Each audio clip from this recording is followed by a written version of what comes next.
Hey, Foot Clan, I want to tell you about the new Sonos Beam, the smart, compact soundbar for your TV. Beam lets you play everything you love, from your music and radio to movies, TV, podcasts, and more, all with rich sound that fills the room, and it's super simple to set up. But if you don't want to bother, Sonos will actually send someone to your house to do it for you. I've had this service done. It was great. If you live in any major metropolitan area, up and running, will have the Sonos expert deliver and set up your system absolutely free. Just order from Sonos.com and select up and running at checkout if you qualify. Hi, this is Eric Dickerson, NFL Hall of Famer, and you're listening to the Fantasy Footballers Podcast.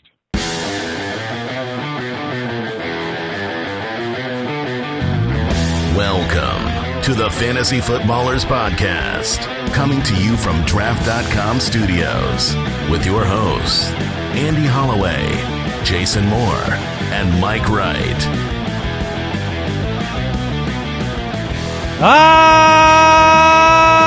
Let's go!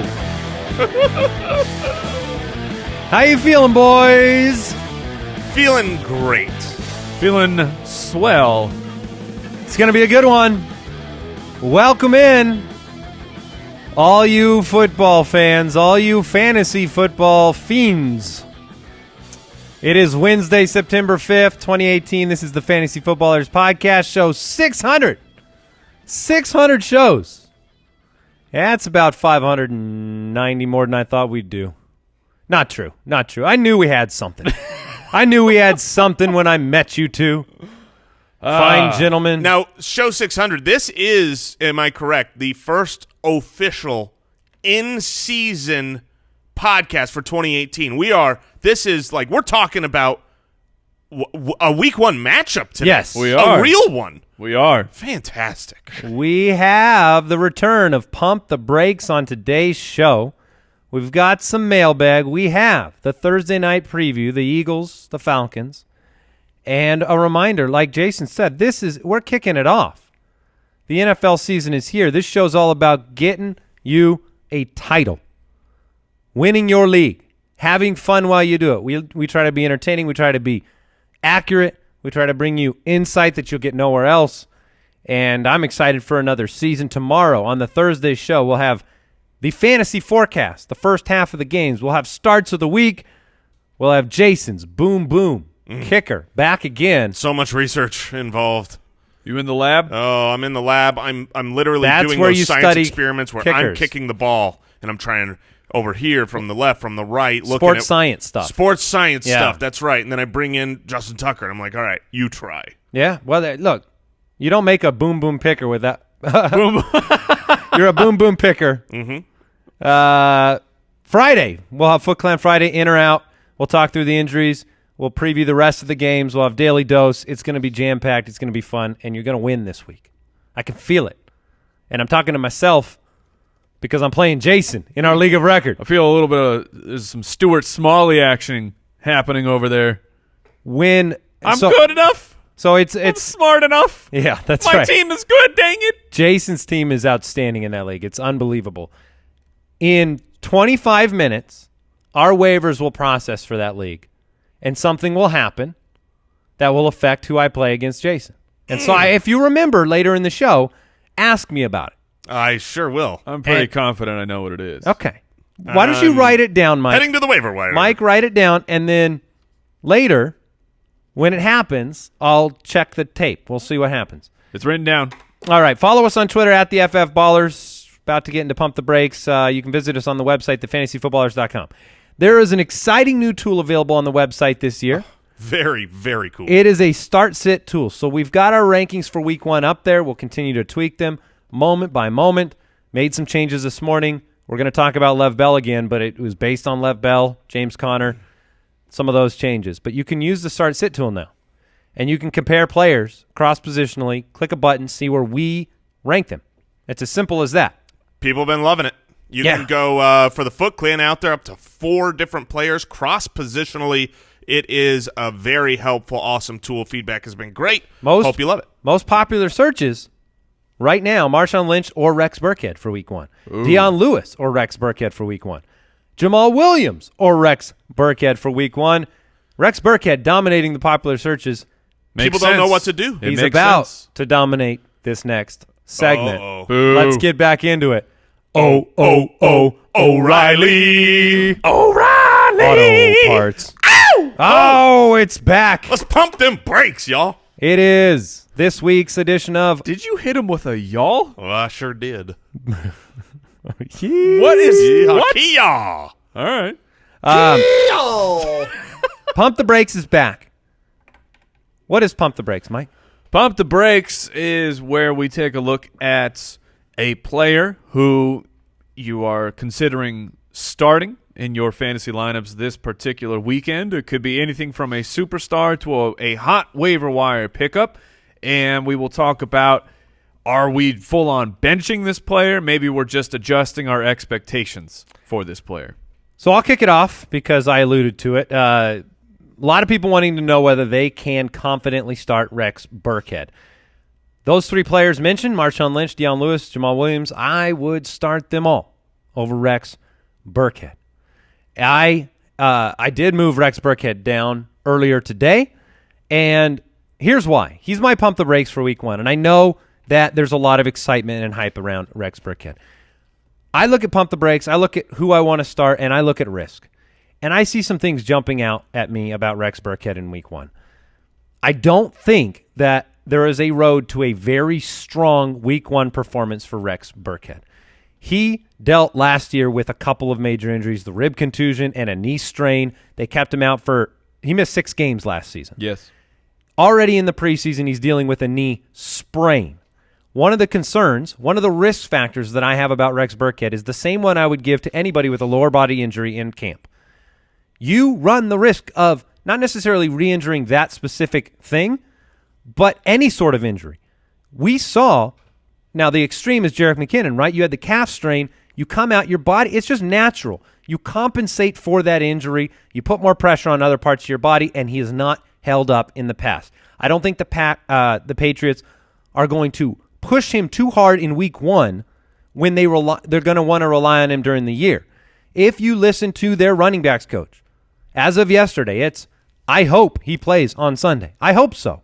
Now, I expect him to be active on Sunday. I do.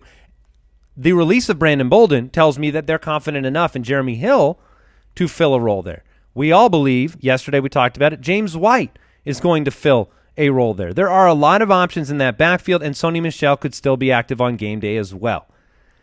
Take that and you mix it with the fact they're facing a Texans defense that they did not run well against last year. They were very bad against them, and the Texans were a middle of the road, 13th in the league, so upper half against the run. Pats didn't run on them well last year, and they get back Merciless and Watt, and they're going to be fiery for week one. So it's a matter of pumping the brakes does not mean you hate a guy. Pumping the brakes means you're choosing other guys over him. I would choose Derrick Henry, Jamal Williams, Alex Collins, Lamar Miller over Rex Burkhead. I think he's going to be valuable this year, but not in week one. Yeah, I'm glad that you pointed out that it doesn't mean that you hate a guy. It's just, sometimes managing expectations, because Mike has picked a terrible pump the brakes, but I won't even let you go second because it's so bad. I'm going with a pump the brakes. This is a handsome pump. Okay, this is a very handsome pump the brakes on. I do not like where this is going, Jimmy Jason. Garoppolo. Jimmy Garoppolo. Oh, mercy. Jimmy Garoppolo. Look, he's the 10th drafted quarterback off the board. He was someone that, if you've listened to us I'm this actually offseason, surprised to hear you say that because, I should know that. But because of where I've placed Jimmy Garoppolo in my own rankings for the entire offseason and thought of him and where I wanted him, I didn't realize he was that high. Exactly. Oh, yes.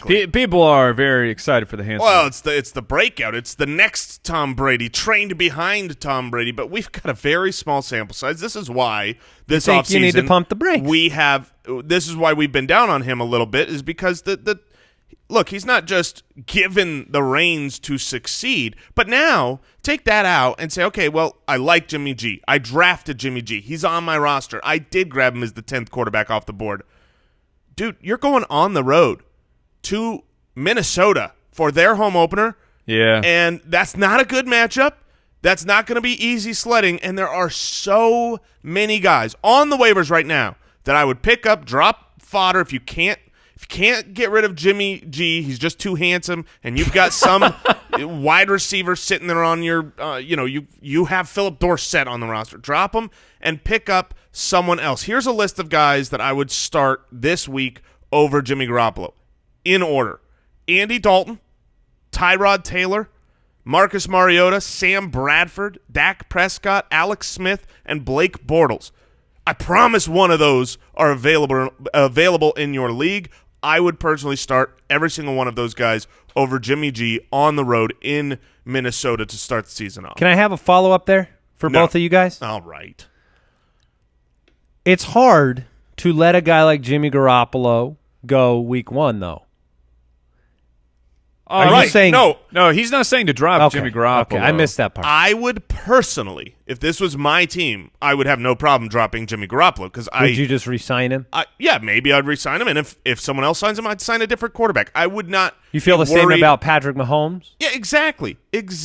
I mean, I would not worry about I've got to have Jimmy G. But I'm saying if you out there listening are like, no, I really believe in him, then yeah, drop some other fodder wide receiver from your roster. Mike, who's your week 1 pump the brakes? All right, so I'm trying to lower the expectations for this fella because we love him on this show. I think he's going to be great for fantasy football. But Jordan Howard draws a really tough week 1 matchup. I've talked about the Packers defense. They're passing my eye test. They're decent against the run, and I believe that they've improved against the pass.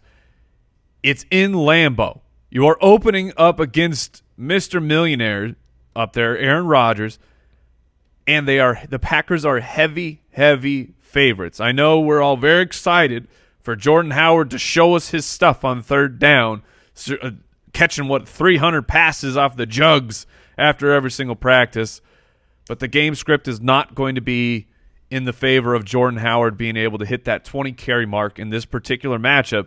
So I am simply adjusting my expectations, and I'm pumping the brakes. It's unlikely, given that we're just out of the draft, that you have the depth that you have 2 better options to play over Jordan Howard, so I would still play him. It's similar to like LaShawn McCoy.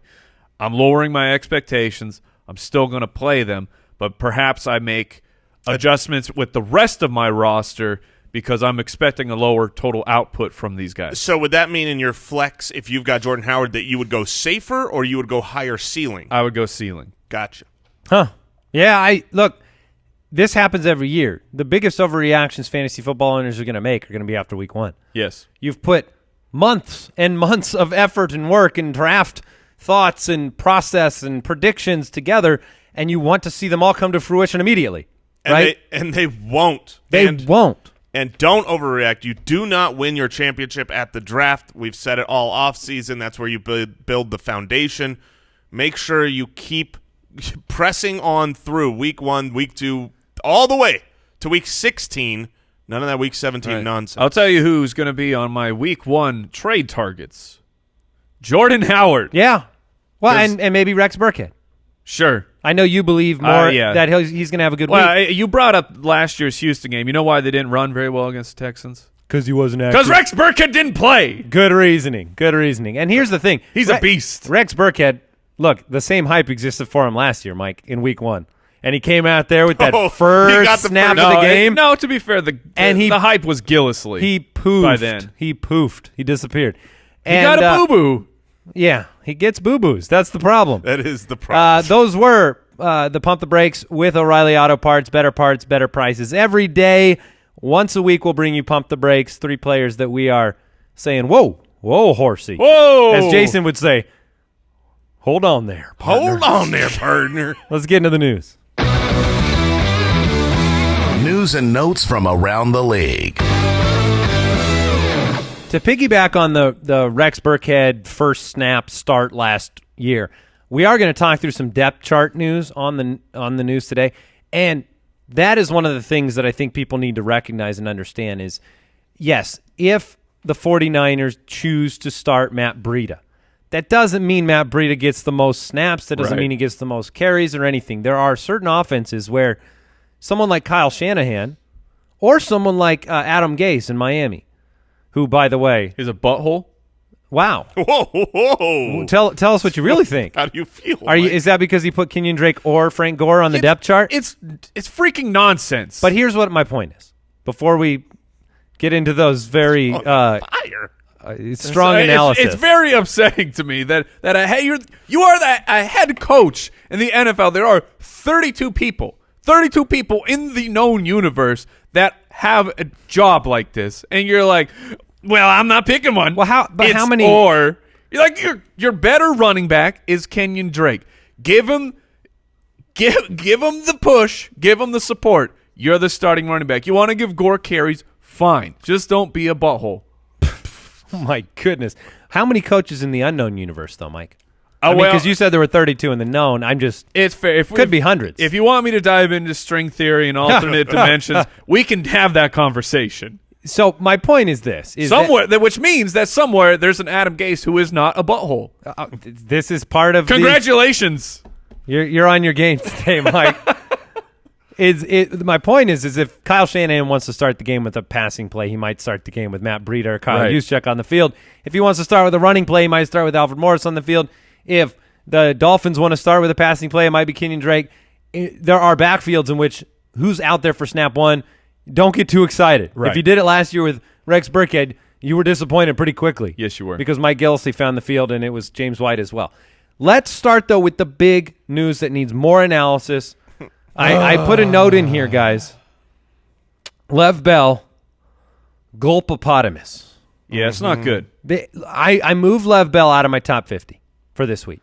Yeah, this week on a I don't think he's going to play. I do not think he's on the field. And if he is, he's not on the field enough. I completely agree with that at the very least. What's the latest news? So the latest news is that as of 9 a.m. this morning, which is when the team meeting started, technically today was the first practice of the week for the Steelers. 9 a.m. was the first meeting. Lev Bell was not there for that. I am hoping and wishing. I'm really hoping that we have a breaking news button by the end of this show, because news has changed and he is in camp. But even if he shows up this late, I would have had him as my pump the brakes, because look, last year he held out. Week one they gave him 10 carries on the road in Cleveland, and so you can't rely on Lev Bell this week, but everyone wants him back, because the worry now shifts to he has until November, where if he waits until November and then shows up, he retains his eligibility for becoming a free agent at the end of this season. He will give up a significant amount of money through the first half of this year, which is, that's the reality that's keeping him like, hey, get to practice. They cannot extend him. He is beyond the date in which that could have happened. The only options they have now are he needs to sign the franchise tender if he wants to get paid in that full amount and show up, or they can trade him. Those are the options Pittsburgh has with Le'Veon Bell. And so right now, you don't know what kind of message he's trying to send. You don't know what kind of precedent he's trying to set.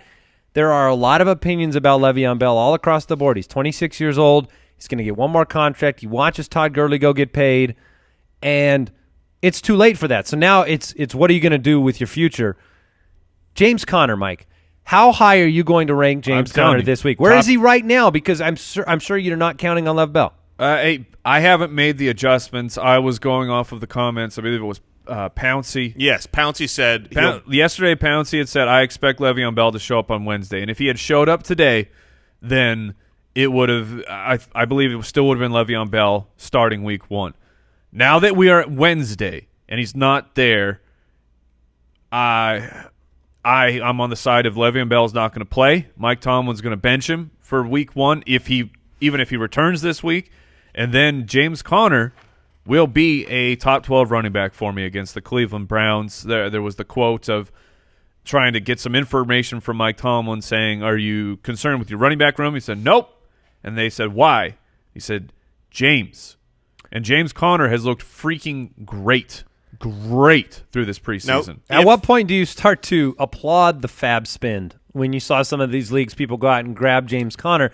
Because what if Lev does hold out 3 or 4 games? Yeah, it's way too early. I mean, if he shows up, I think Ross Tucker tweeted out that the smart move would be for Lev Bell to show up Friday or Saturday, because then he will get paid in full. He will not have to play? Yes, he will not take a big discount, not have to play week 1 and get treated the way he did last season.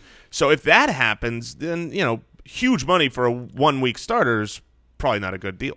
I know that you have confidence in James Conner, Mike, but I can't help but downgrade the offense a little bit. James Conner cannot do everything that Le'Veon Bell can do. No. And we can't look at Lev Bell as, I know you brought up the fact that they've put up points without Lev Bell in the past, and that's a strong point. Yeah, but it's JJ was a good friend of the show. JJ was tweeting out about it this morning, and in the 16 games worth of data where Le'Veon Bell has not played for the Steelers, because he removed the games where they rested starters. Those ones, of course, don't count. So 16 games, a full season of data. They have scored 26.6 points without Le'Veon Bell and 25.2 with him. They're still scoring points. Sure. Their win percentage is down from 70 to 69%. So suddenly it doesn't seem like they need him. Correct. Right. I mean, you want to have him.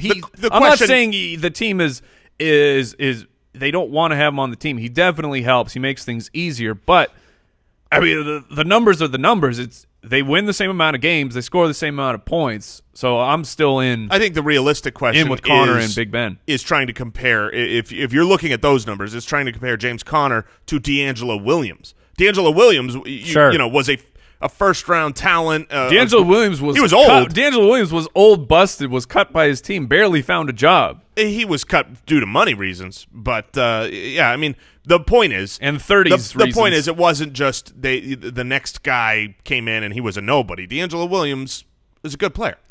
Yeah, I mean, all the news about James Conner, his preseason performance has been great. Last year, he struggled with soft tissue concerns and he was banged up. He never developed. This year, he's got the time to develop. They have confidence in him. And what else are they going to say? I mean, at this point, this is the game they play. And the Steelers take responsibility for that. You have to. If the Steelers want to put, basically what they're doing is they're taking the risk. They're paying for or saving money by risking their locker room, risking Lev Bell's health, they're making the choice by not extending Lev Bell to withstand these other concerns in the locker room. Right. So support from today's show comes from the Menlo Club. The Menlo Club is a clothing service that sends monthly curated style packages straight to your door. We're talking brands like 5'4". You've heard us talk about them before. New Republic Footwear by Mark McNary. Listen to this. The Grand AC athleisure wear. Oh. You are an athleisure expert. Whoa. Jason. That sounds nice. They've been transforming men's style for 20 years. And what's nice about this is it's simple. You get to build your wardrobe. You get 2 or 3 items a month. They're chosen for you based on your preferences. It's that simple. I've gotten these packages. They're great, comfortable clothes. They're all made in-house, so they control the quality, the pricing. It just makes buying clothes less stressful. That way you can stress out about Lev Bell, not clothing. Okay? For 50% off your first month's package and a free pair of 5'4" shoes and socks, go to themenloclub.com and use the promo code footballers. That's themenloclub.com and use the promo code footballers. That's MENLO. Trust us, the deal they're giving you, you do not want to miss it, whether you're a young professional, an entrepreneur, a dad, anybody balancing work and life, it's tailored for you. We want to thank Pristine Auction for sponsoring today's show, the absolute best sports memorabilia website. Did you get me that Cortland Sutton jersey yet, Mike? No, I've got my eye out. I thought you were my friend. Well, here's the thing. Yesterday there was a signed Cortland Sutton cleat, and you specified jersey. Yeah, I could wear the cleat. And is it just one? Yeah, it was just one. Interesting. And they have a signed helmet of him, but it is from his college team, so it's not the Broncos helmet. So I'm holding up. I do have my eye on a particular jersey today. I almost don't want to share it because I know that you people get out here and try and snatch it out from underneath me. There's a lot of Baker Mayfield stuff going on. Yeah. Pristine Auction today. I am so excited for Baker, and clearly the people are too. They're trying to get that authentic signature on the jersey so they can put it up on the wall. Get Baker up there. Who do we got? We got Tevin Coleman. Tevin Coleman. We got him up on the wall. All my memorabilia gear comes from Pristine Auction. Check it out. New things, hundreds of new things every single day. PRISTINE auction.com. You make that completely free account. You bid for free. You only pay for what you win. Check it out there. Like I said, hundreds of new things every single day. Pristine Auction. All right. Let's get into the depth chart. Let's talk about some interesting depth chart notes, things that came out yesterday. We'll get you guys' thoughts and whether they're important, unimportant. Mike Gillislee officially listed as the Saints' number 2 running back on the Week 1 depth chart. Makes sense. Makes sense. Sean Payton had a lot of good things to say about him.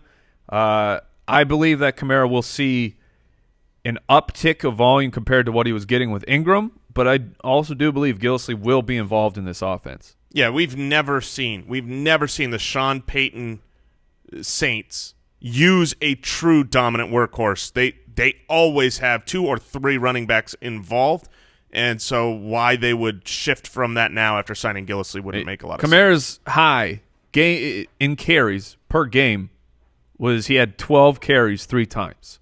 Now, I expect that to go up, but I'm not expecting 20 carries from Alvin Kamara. I would right around that 12 to 15 range and then catch a bunch of passes. Chris Carson listed as the starter in Seattle. Ooh, he should have been my pump the brakes. Yeah. Chris Carson. Week 1 against the Denver Broncos on the road. Their defense, because Earl Thomas is not going to show up. I wanted to bring that up because Earl Thomas is doing the defensive player imitation of Lev Bell right now. He said he's not showing up without an extension. The Cowboys have been upping offers to get him. But if he falls out of that secondary, that defense, I would upgrade pass catchers in Denver. I almost pumped the brakes on Russell Wilson. And it would not be – well, it wouldn't be bad. But Wilson is going to have to throw the ball a ton. Similar to Jordan Howard, I think that the game script is going to go away from Chris Carson. Yeah, it's not a good Week 1 for Seattle. No. Ronald Jones has been fully bodied. Oh, by me. Number 3 back on the Bucs' initial depth chart behind Jaquiz Rodgers and then starter Peyton Barber. I do think his time will come for an opportunity, but not necessarily for relevance for quite a while. You cannot say that anything went well for Ronald Jones in the past 4 weeks. If you've got Peyton Barber in your dynasty team, just a friendly reminder, you might want to reach out and try and shop him. In one of my dynasty leagues, I had a terrible quarterback problem, as in Matt Ryan was the only starter on my team. I had one quarterback. I was able to flip Peyton Barber and a 2 for Derek Carr, which I was extremely happy with. Peyton Barber this week against New Orleans in New Orleans, or Rex Burkhead? Peyton Barber. I'm asking you, Mike. Oh, Burkhead. Okay. Peyton Barber with Ryan Fitz magic. I think I'm not down on Peyton Barber. I'm not disposing of Peyton Barber, but it's going to be the thing about New Orleans is that they're really, really good. No, I mean their defense is incredible. No, look at the numbers from last year about their passing defense versus their rushing defense. They were not an upper tier rush stopping defense. That wasn't what they did. So I think that the way the Tampa Bay Buccaneers are going to be able to stay in this is only going to be through Peyton Barber. So will he fail? Sure, maybe he fails, but I don't see Peyton Barber as a terrible play. Also, real quick, I just wanted to throw this out there because I know we've moved on from Lev Bell, but I'm tracking the information, and I just saw this incredible tweet from Anthony Staggs at Pyro Stag. Listen to the last 16 games from Antonio Brown in those 16 games you talked about where Lev Bell was missing. Right. Here's his, and this is a season, so you'll know, are these totals good for a season or bad? Here's his line, the 16 games without Lev Bell. 146 receptions, 207 targets, 2,080 yards, and 13 touchdowns. So, and you know what? He's got a good matchup. Yeah. He's a good player. Yeah. I'm moving him up to 1. Did you watch, by the way, did either of you complete I did not. You're darn right. Hard Knocks? Yeah. Any difference of opinion on Hugh Jackson over the course of this, or is it the same as when it started? I would say it is roughly the same. Okay. Any other takeaways from the final episode? Other than the fact that the Browns just cut everybody that you wanted to. Well, you have to root for. HBO has to form storylines, and Which storyline was going to be the one where the guy stays around? They picked the wrong They cut guys. them all. No, Yeah. It'll be interesting in Cleveland this year. I think what I took away at the end was I know that you can say what you want about Hugh Jackson. I love Todd Haley. Yes. And the roster turnover was 59%. That's the turnover from the an 0-16 team. You turned over 59%, and they had a very good preseason, and they have some very interesting pieces on defense. I think it will be a fun season. I really hope it is. I want the Cleveland Browns to be good. I just think that they're going to be good next year. Sure.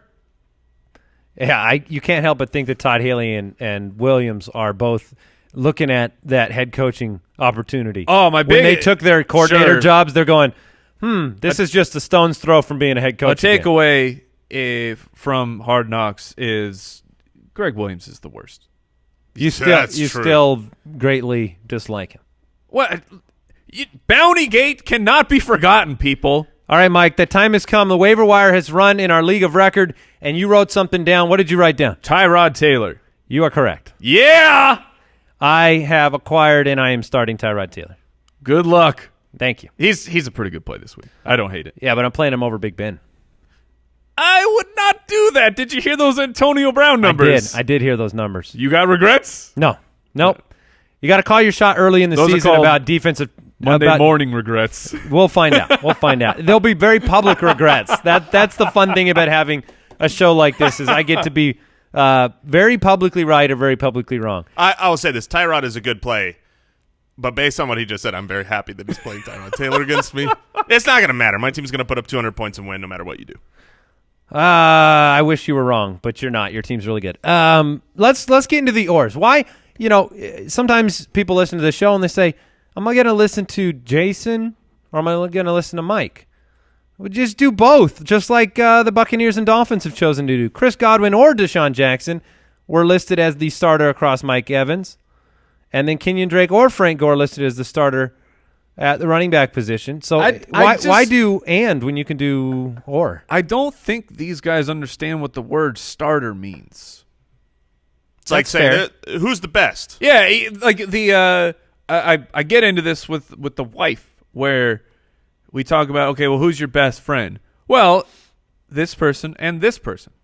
The best. I want to know the best. Mm-hmm. There's one. It's Highlander. There can be only one, but not in Miami. No, it's or.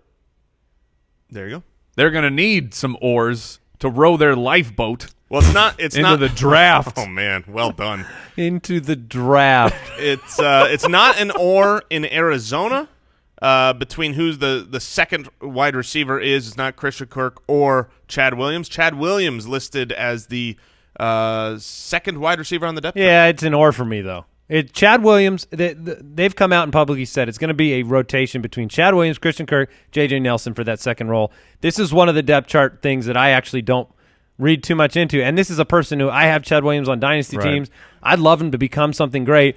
I don't think this offense can sustain him. I don't think he can be fantasy relevant. I don't. I would rather if you would rather start this week, Mike, week 1, Chad Williams is number 2 on the depth chart. Would you rather start Chad Williams or Ricky Seals-Jones? Oh, that's an interesting question. In your flex spot? Cardinals tight end in a flex spot. Like how confident, and this goes for you too, Jason. You can feel confident answering this one. Would you go Chad Williams or Ricky Seals-Jones? I think I would go Chad Williams. Man, Washington. It's close though, right? Yeah, it's very close. It is very close. It's a matter of. And that's the problem I have. Both guys are touchdown target type of guys. All right, the Jags have listed Keelan Cole and Donte Moncrief as the starters on their Week 1 depth chart. This is obviously an endorsement of Keelan Cole. He's been running with the ones. Donte Moncrief had slipped in the depth chart, but had a very good final preseason performance. Any thoughts here? Keelan Cole's the Jaguars wide receiver I want still. Agreed. Moncrief and West Dede? Dede is going to be fine too. I mean, he's in the slot. I don't worry about the three of them. I think are going to kind of take turns this whole season. especially now with news coming out that Austin Seferian-Jenkins is dealing with a core injury. Yeah, he did not practice. Really? So, I missed that. Yeah, we'll have to see because he has such a great matchup week 1 against the Giants. Trending up for Keelan Cole. Yeah, I agree. Keelan Cole is the guy I would want. Evan Ingram cleared the concussion protocol. He is expected to play in week 1 against the Jags. Hope you bought the dip. Jay Gruden talking about Chris Thompson, looking fantastic, ready to go for week 1. I think Thompson, and we brought it up a couple weeks ago, I'm very high on Chris Thompson this year. I think his opportunity, the value he represented in drafts, nobody wanted to touch him. He made a comment about not feeling 100% yet, but all the coaches talk about how good he looks in camp. And he doesn't have much ahead of him in terms of valuable players. So, well, no one else on that roster is at the running back position's pass catcher. Exactly. I think Thompson has a good opportunity. Devontae Parker is not going to play week 1. Wide receiver for the Miami Dolphins. Who do you start in? Is it Kenny Stills? Yes. It's Danny Amendola and Kenny Stills for me. I mean, Kenny Stills is. So you're throwing out an or, huh? You're going Miami here. You didn't say who's the best. You he said who are you do going to start? Oh, okay. I would start Danny Amendola. You only and I get would to start Kenny one. Stills. You if would I could start only start both? one, if I could, you would start 2 Miami wideouts. I am willing to in start week 1. Both of those guys. What does that mean? As a wide receiver 1 or 2?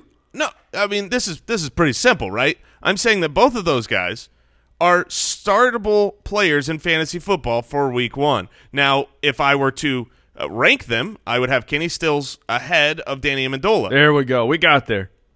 We got there. I didn't think it was that confusing. Well, we didn't think it was that confusing. I think what we were looking for, though, is when Devontae Parker goes out, we're asking who steps into opportunity specifically. And that is my answer. I believe both of those guys get a bump.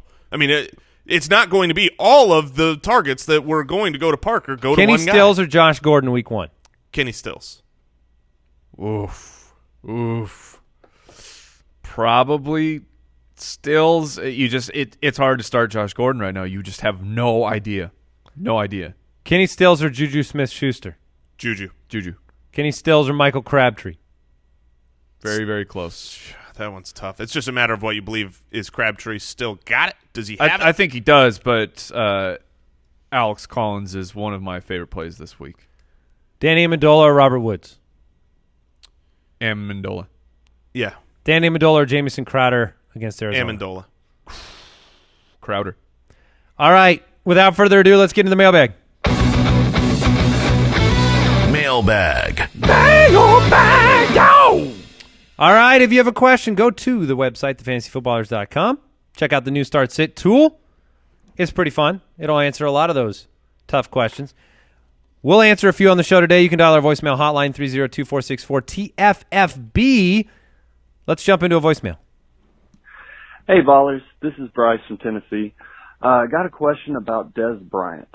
I was able to pick him up in the last round of my draft a couple weeks ago, and obviously he's still not signed anywhere, which I'm pretty sure is baby Josh's fault. I'm blaming him right now.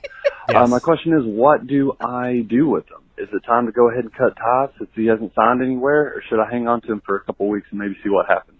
Thanks, guys. Love the podcast.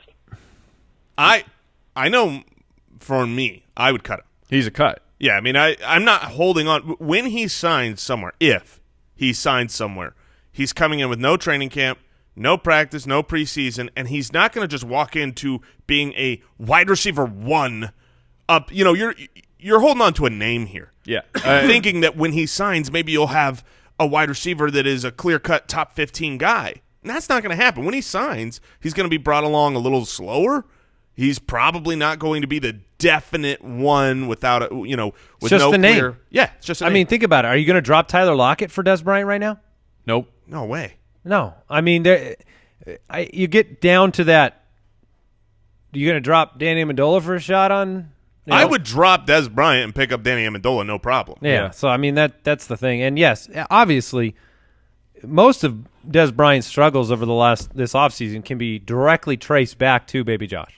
Oh, yeah, for sure. Like most of the world's problems. Yeah. Always coughing on the show. Oh. Hi, Greece from Germany. I have a question. Bonjour. Has Keelan Cole the potential to be a number 2 wide receiver? And if not, have any Jacksonville Jaguars wide receiver potential to be a wide receiver 2? Thanks, guys. Yeah. Keelan Cole has the potential to be a wide receiver 1. That is my actual opinion. When Keelan Cole caught fire at the same time as Blake the Snake, here are his finishes. This is just in a 4-week stretch. Wide receiver 18, 12, 1, 11.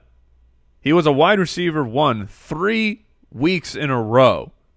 So, yes, he has the ability to be a top 24 wide receiver. And I don't think that Moncrief can be a 1, but I think he can be a 2. Yeah, I agree, and I think Dede could be a 2. This is one of those murky situations where we're just going to have to wait and see. You know, it's you're playing probability. Exactly, that's all it is. You're just playing probability. Right now, it would go, I would say, Cole, Moncrief, Dede. Agreed.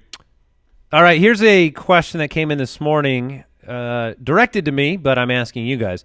Despite your disagreement with Jason on yesterday's show about Mike Gillislee, he has been listed as second on the depth chart. Is it worth me dropping a guy like, and this is why I'm asking you, would you drop a guy like Ty Montgomery or Isaiah Crowell or Adrian Peterson for a chance at Ingram's full backup getting goal line work in his absence? Because that's the upside of Gillislee, right? The scoring. Maybe you get 10 to 12 carries and a touchdown or 2 in a couple of these games. Yeah. So would you drop any of those guys, Montgomery, Crowell, or Adrian Peterson, for Mike Gillislee? I would not. I would not either. Yeah, I wouldn't either. I'm the Gillislee truther. You're not going. I think Gillislee is going to be a fine play for these first 4 weeks. I really do. After that, he's going to be completely irrelevant. He's just a handcuff that needs an injury in front of him to be relevant. These other guys that you've mentioned will be, it should be throughout the entire season, so long as they're healthy, at least a flex play. Right. Brandon in Kansas City, do you guys post weekly rankings for each week of the season based on matchups or a sit-start feature? Oh, what a great question. Not only do we post them for free and have developed a new sit-start feature, we were the most accurate entity as far as having 2 top 14 ranked, and the only one out there that did that last year for our in-season rankings. People got to know. Ridiculous. Where do they get the rankings at? TheFantasyFootballers.com. Oh, okay. You didn't know that, Brooks? Thanks, Brooks. No, I've been looking. Yeah. I feel like Brooks wrote this question. It seems that way. No, Brandon in Kansas City. Mike, Brandon. This question comes in. It's a commissioner question. I'm the commissioner of a league this year, and I got all the guys to agree in our Facebook group that money would be put up for each team. All of them paid on draft night, except for one. That was a guy who didn't show up, and he auto-picked. He's now made a trade. He's not responding to my message about payment because it's not fair to the rest of the league who is paid. Do I cancel the trade? What do I do? Wow. So everyone is paid except for one team. That team didn't bother to show up for the draft, and now they're making transactions. Look, I know it's absolute insanity to auto draft, but people do auto draft, and they have to. If he's making trades and is involved, I think that you don't boot him out, but you make it known that this owner has not paid, and you give him a deadline. Say you've got to pay your deadline by X date, or we'll have to replace you. Yeah, you could try to replace him with someone that'll pay. But do you freeze that trade? No, I don't think you do. Unless he's throwing the trade or something crazy. Right. I don't think you do because I think at a minimum, right, he could be ineligible to win any money, right? So, sure. If you wanted to path of least resistance, you could just make him ineligible to win and then not include him next year. If you don't want to blow the league up and you don't have anybody to replace him with, and he is being active, but ultimately pay. Come on, everybody people. agreed to pay. Yeah. Pay up. Cheapskate. Don't be an Adam Gase. Don't be a Pittsburgh Steelers. Oh, man. Sorry, Adam. Tony in Ohio, I am in a full point per reception league where we can keep 3 players each season. I was offered Devonta Freeman and Brandon Cooks for Christian McCaffrey. My wide receivers are Tate, Diggs, and Benjamin. They're decent, and he has Bell and Gordon on the roster. What do you think about trading McCaffrey for Freeman and Cooks? Oof. I would rather have McCaffrey. Do you have enough confidence in Golden Tate and Kelvin Benjamin alongside Diggs for him to not need Cooks? That's my concern, is that Cooks could stabilize that wide receiver core. The difference between Freeman and McCaffrey might not be as big as the difference between someone like Tate and Cooks. Yeah, it's a close trade. I don't think you have a problem doing it either way, personally. I would rather it is a full PPR, so Golden Tate's solid. I'm keeping the McCaffrey side, and I'm going to stabilize the wide receivers through the waiver. Through the waiver wire. Get a Danny Amendola when you can't start Benjamin for these first 3 weeks. Right. James in a place that has to be not America. Oh, bonjour. Let's go with Chizubik. I see, because you can't pronounce it. Well, it's Czubek. So we'll let the people tell us how to pronounce it. It's Kazabak. It's Kazabak. Clearly. Would you trade? You guys are the worst. We are? Yeah, bonjour. James. There we go. It's Poland, I think. Bonjour. Somewhere in Poland? So he says, would you trade Le'Veon for Keenan Allen and Joe Mixon? Man, that's a great question. Le'Veon. Now, you're obviously downgrading your running back, assuming Le'Veon plays, let's say, Standard 15 league, games. I would do it. I think I would as well. Because I'd pick up a top 5, top 6 wide receiver and a top 15 running back. What am I saying? That's the trade I would offer for Lev Bell. Yeah, it's so tough. Yeah, Lev Bell shows up Friday, and you're like, never. That's the Bell tilt. The bell is ringing, and it's messing my head up. Yeah. So no, I take back everything I said. That's the trade I normally would offer for Lev Bell. So, he's gonna play. That's what I really believe. I'm not doing the trade. Yeah, I mean this is a philosophy question. This is, how do you approach the risk of losing multiple weeks of Lev Bell, and where do you land? Like, what do you actually believe? And guys, we don't know. That's the thing. We don't know what's going to happen to Lev Bell. It doesn't matter what qualifications you have. Do you know who doesn't know what's going to happen to Lev Bell? Mike Tomlin. Right. You know who doesn't know? Pouncey. They don't know. I wouldn't be surprised if Lev Bell doesn't know. If Lev Bell's like, I don't know when I'm going to show up. I might show up Friday. I might show up Saturday. Maybe I'll take a couple more weeks off. Yeah, it's all guesswork right now. But in the end, he wants to be a great running back. And you can't be a great running back and prove that you're the best without being on the field. In the end, he just wants money, which I'm not blaming him. But I think that's what he cares about, is a big guaranteed contract. Marlon Mack has remained sidelined at the practice today. Mr. Wilkins, running back for the Colts. So it looks like it's going to be Jordan Wilkins and Christian Michael in Week 1 against Cincinnati. Yep. Would you rather start Adrian Peterson or Jordan Wilkins? Ooh. Jordan Wilkins. And let's throw Chris Carson in there. How would you rank those three? Chris Carson, Jordan Wilkins, Adrian Peterson. I would go. That's a really tough question. I'm gonna go Wilkins, Peterson, Carson. And I think I would go Carson, Wilkins, Peterson. They're all bad. I'll tell you what. Yeah, I don't want they're to all start. bad. I don't want to start any one of those guys. How excited are you, Brooks, that we're actually going to get to see things come to fruition this week? It's football eve. It is football eve. We do have a Thursday night game. And you know what? Let's preview it. The Falcons take on the Eagles. Oh, rematch. Is this an up-to-date line, Brooks? Are the Eagles favored by 2 still? Yes. Okay, the Eagles are favored by 2. It's a 45.5-point over-under. The game is tomorrow night, Thursday night. Chances of some light rain. Thank you, Jason. You're welcome. Thank you so much. Let's start with the Eagles side of the ball. Nick Foles is getting the start. I was encouraged that Jay Ajayi's been practicing in full. Yes. He may be the one player you can kind of count on in this game on the Eagles side. False. Who's the other one? Zach Ertz. That's true. Zach Ertz could have can you, though? Yes. Yeah, because Nick Foles over-targets him. All right. Nick Foles, Zach Ertz, you can 100% count on. He's going to be a great start. No Alshon Jeffrey, no Carson Wentz. Right. How do you feel about Corey Clement right now? Because I was trying to make a roster decision. So this morning in the League of Record, I had to decide between 2 players to drop. I had Pat Mahomes on the bench because I just kind of wanted to have him there, similarly to the Garoppolo situation. Right. I dropped Mahomes for Tyrod Taylor. Good move. I could have dropped Corey Clement. No. Okay.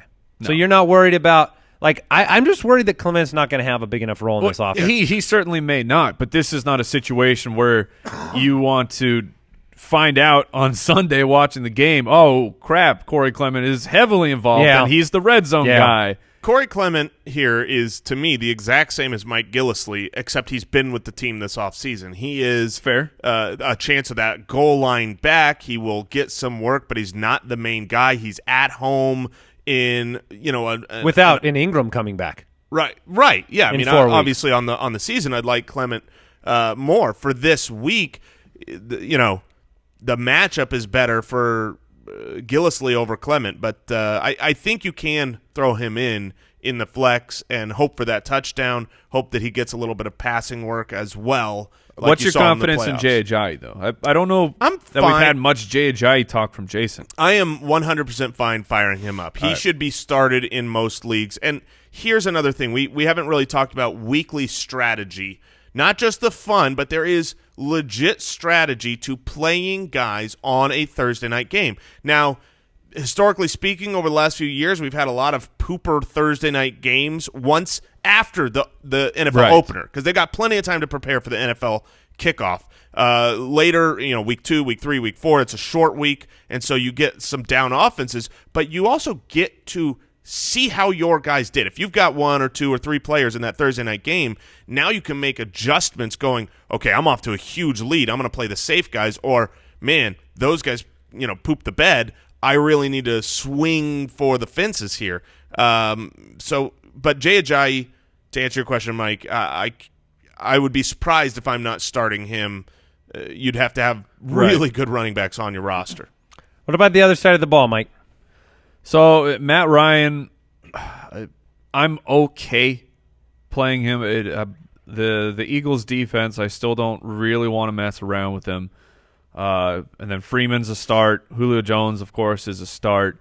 So let's talk their auxiliary players to see if there's any interest there for Jason. I know you like the combo of Freeman and Coleman. In general, yes, but I would do what I would hope I can get away from Coleman this week. Even though you've spent the draft capital on him, I mean, if you have Coleman on your team, you've got him in the 5th or the 6th round. Yeah, I mean, I've seen Coleman go later than that, and I think that when you've got a 5th or 6th round guy, a lot of times you can swap those. Your 5th or 6th option, that's a flex play. You can swap him out with someone else with a better matchup, and I would prefer to do that due to Philly's great defense at home, and the defense is going to know they need to step up.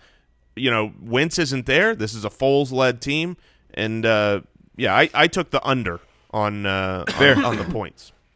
All right, it's interesting that I was looking at the average margin of victory Thursday night games compared to the average for Sunday games. Right. And last year it actually ended up being pretty similar. The average in the NFL for the regular season since 2012 has been 11.5 points. That's the average margin of victory. Last year was 10.7 on Thursday night games. Wow. We had a 4-point game, a 2-point game, 5, 5, 1, 5. I think that that's been the biggest concern about Thursday night is you end up with these.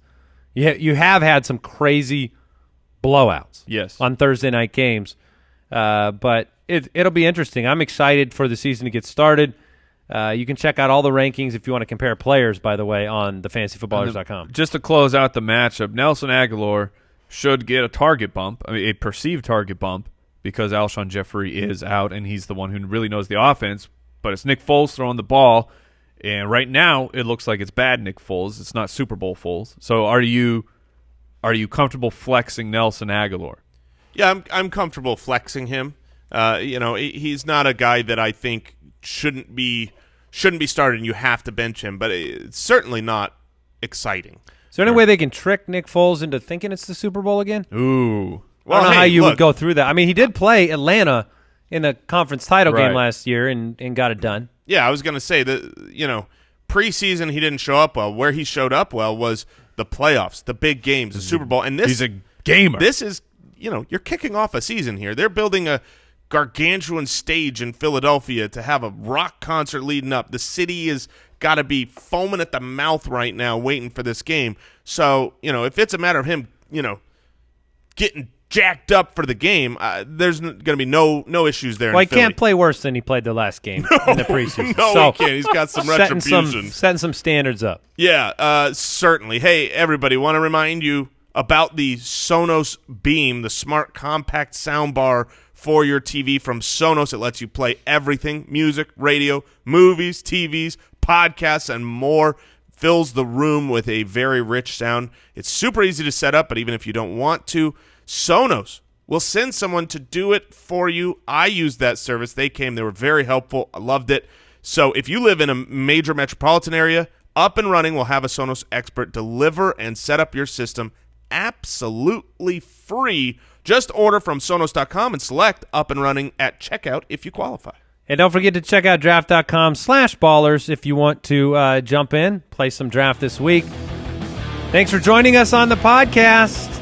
Make sure you subscribe, review, support the show, and we'll be back, as always, tomorrow for the fantasy forecast and much more. Goodbye.